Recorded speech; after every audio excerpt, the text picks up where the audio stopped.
Praise the lord. ఈ దిన దేవుని వాగ్దానము. జీవ మార్గమును నీవు నాకు తెలియజేసేదవు. నీ సన్నిధిని సంపూర్ణ సంతోషము కలదు.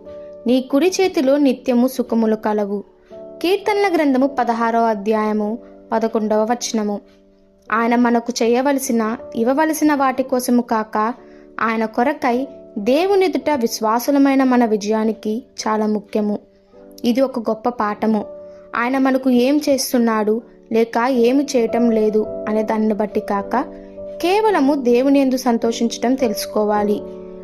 మనకు కావాల్సిన మేలు బట్టి కాక దేవుని యందు సంతోషించటం వలన బలము పొందుతాము. మనకు కలిగే పరిస్థితులు మన సంతోషానికి కారణముగా భావించుకొని అస్థిరులుగా ఉంటే సాతానును ఎదుర్కోవడానికి కావాల్సిన బలము మనకు ఉండదు. ఇటువంటి మార్పు పొందడానికి మనకు కొంత సమయం కావాలి. అయితే అది మన ఆత్మీయ జీవితంలో చాలా ప్రభావాన్ని చూపిస్తుంది. కేవలము ఆయన సన్నిధిలోనే మనం సంతోషాన్ని పొందగలుగుతాము.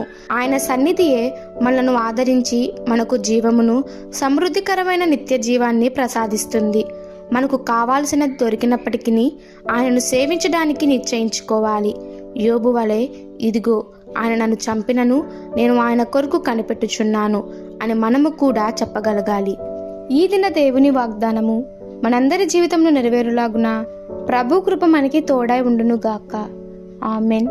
God bless you.